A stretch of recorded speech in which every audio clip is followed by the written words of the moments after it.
Shalom teman-teman semua, salam jemaat Tuhan. Di video kali ini saya ingin membahas tentang pertanyaan yang sering kali muncul dan kemudian orang banyak bertanya kepada saya tentang pernikahan atau hubungan yang beda agama. Apa sih yang Alkitab katakan tentang pernikahan atau pasangan yang beda agama? Nah, coba kita buka di dalam kitab 2 Korintus pasal ke-6 ayat 14. Alkitab mencatat, janganlah kamu merupakan pasangan yang tidak seimbang. Bahasanya tidak sepadan, bahasanya tidak sama. Nah, Alkitab jelas sekali mencatat bahwa kita ini jangan menjadi pasangan yang tidak seimbang. Kenapa? Kalau kita menjadi pasangan yang tidak seimbang, maka tidak akan pernah ada kesatuan. Bahasanya, kalau pasangan kita tidak sepadan, imannya tidak sama, maka saat kita menyerahkan hidup kita ke Tuhan siapa, itu yang membingungkan. Makanya, kalau teman-teman tanya, boleh nggak sih kalau ada pernikahan beda agama sebagai hamba Tuhan dan pendeta? Saya katakan tidak. Kenapa? Yang beda Tuhan saja, yang Tuhannya sama aja, sama-sama Kristen nih, itu kadang ada masalah, belum tentu nggak cerai, apalagi yang Tuhannya beda. Makanya kadang perceraian terjadi itu karena perbedaan masalah iman dan keyakinan. Dan biasanya cinta itu membutakan. Orang kalau udah jatuh cinta ya, semuanya itu buta. Bahkan Tuhan pun dibuat buta, iman pun menjadi buta. Karena orang kalau jatuh cinta, semuanya akan kelihatan indah dan bisa disatukan. Padahal yang paling berbahaya bukan pada masalah cinta karena perasaan. Ingat, perasaan itu bisa berubah, perasaan itu bisa menipu. Makanya gak heran orang yang dulunya menikah, katanya cinta, kok tiba-tiba cerai? Loh, katanya cinta, katanya hidup semati, kok tiba-tiba cerai, tiba-tiba pisah? Yaitu terjadi karena mereka itu, buat saya tadi, komitmen yang dari awal tidak dibangun dengan kuat. Apalagi orang-orang yang cuma mengatasnamakan Tuhan tapi tidak menghidupi Tuhan. Jadi orang-orang yang mengatasnamakan Tuhan, tidak menghidupi Tuhan, tidak melakukan prinsip firman Tuhan dengan benar, maka ketika badai masalah, mereka akan mudah untuk digoyahkan, mereka akan mudah untuk diruntuhkan iman dan kepercayaan mereka. Makanya jangan berharap pernikahan itu tanpa badai masalah. Jangan berharap pernikahan itu tanpa adanya persoalan. Nah, itu gunanya kenapa kita punya pasangan yang seimbang, yang seiman. Karena ketika kita mengalami persoalan dan masalah, maka setiap persoalan dan masalah yang sedang kita hadapi, kita bawa ke Tuhan.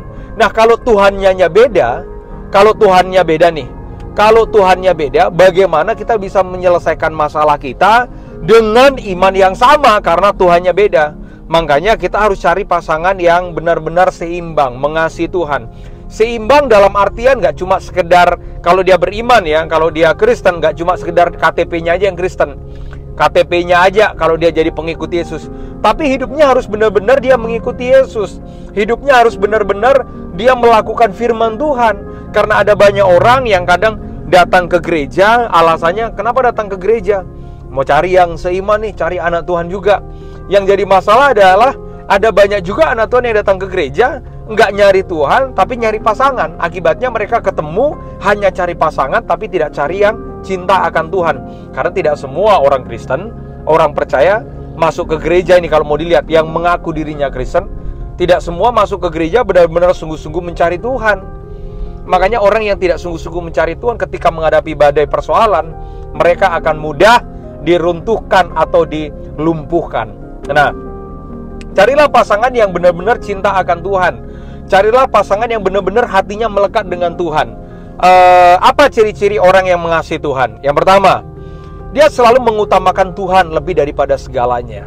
Makanya kalau ada pasangan karena masalah cinta, karena masalah makan siang, karena masalah janjian hari Minggu dia melupakan Tuhan, ya dia nggak sungguh-sungguh sama Tuhan. Kenapa? Tuhan aja hari Minggu dilupain, apalagi kamu. Tuhan yang menciptakan kamu aja dilupain, apalagi kamu. Makanya kalau mau cari pasangan yang sungguh-sungguh mencintai Tuhan, ya cari apakah dia benar-benar mencari Tuhan sungguh-sungguh, dia rajin juga ke gereja.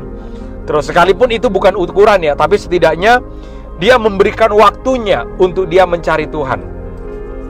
Tidak hanya itu, tapi dia mau juga untuk dia menghidupi firman Tuhan. Firman Tuhan gak cuma sebatas dia baca, tapi firman Tuhan dia hidupi, dia lakukan. Dan yang kedua, orang yang mencintai Tuhan itu pasti punya rasa, punya tanggung jawab. Makanya orang yang sungguh-sungguh mencintai Tuhan, dia akan bertanggung jawab dengan hidupnya. Saya nggak yakin kalau orang yang mengasihi Tuhan males-malesan, nggak bertanggung jawab, nggak memikirkan masa depan. Karena setiap orang yang datang kepada Tuhan pasti menemukan identitas yang baru, yang dia tahu bahwa ketika hidupnya sampah dulu, dia akan tinggalkan semuanya, dan dia benar-benar mencari Tuhan sungguh-sungguh. Dia akan pelayanan sungguh-sungguh, dia akan bekerja sungguh-sungguh. Itu adalah ciri-ciri orang yang mengasihi Tuhan. Makanya kalau ada orang yang bilang mengasihi Tuhan tapi kerja males, kerja males, nggak bertanggung jawab, ya gimana nama Tuhan bisa dimuliakan? Karena Tuhan itu dimuliakan bukan dengan perkataan, tapi dengan tindakan dan kehidupan. Itulah cara supaya Tuhan dimuliakan. Nah, banyak orang cuma sibuk masuk ke rumahnya, tapi tidak mau dididik olehnya. Masuk ke rumahnya tapi tidak mengalami perubahannya. Nah, carilah pasangan yang tidak cuma sekedar masuk ke rumah Tuhan, yang tidak sekedar pakai kalung salib yang ada Yesusnya. Malah buat saya itu agak sedikit joke ya. Ya boleh sih orang pakai kalung salib, tapi di puncak Bukit Golgota kan ada 3 salib. Di tengah salib Yesus, samping kanan kiri salib penjahat, yang nggak tahu salib mana yang dia pakai. Makanya penting buat kita untuk kita mencari pasangan yang tidak sekedar menamakan diri Kristen, artinya pengikut Kristus, tapi hidupnya benar-benar mencintai Kristus dan menghidupi prinsip-prinsip Kristus. Dan carilah pasangan yang bertanggung jawab, yang mencintai kamu, membawa kamu dekat sama Tuhan. Bukan bawa kamu ke ranjang, tapi bawa kamu ke Tuhan. Ya, jadi saya berdoa supaya teman-teman yang mungkin masih single saat ini, carilah pasangan yang benar-benar mencintai Tuhan. Kenapa? Karena sekalipun pernikahan punya masalah, tapi kalau mencintai Tuhan pasti akan terasa indah. God bless you. Tuhan berkati.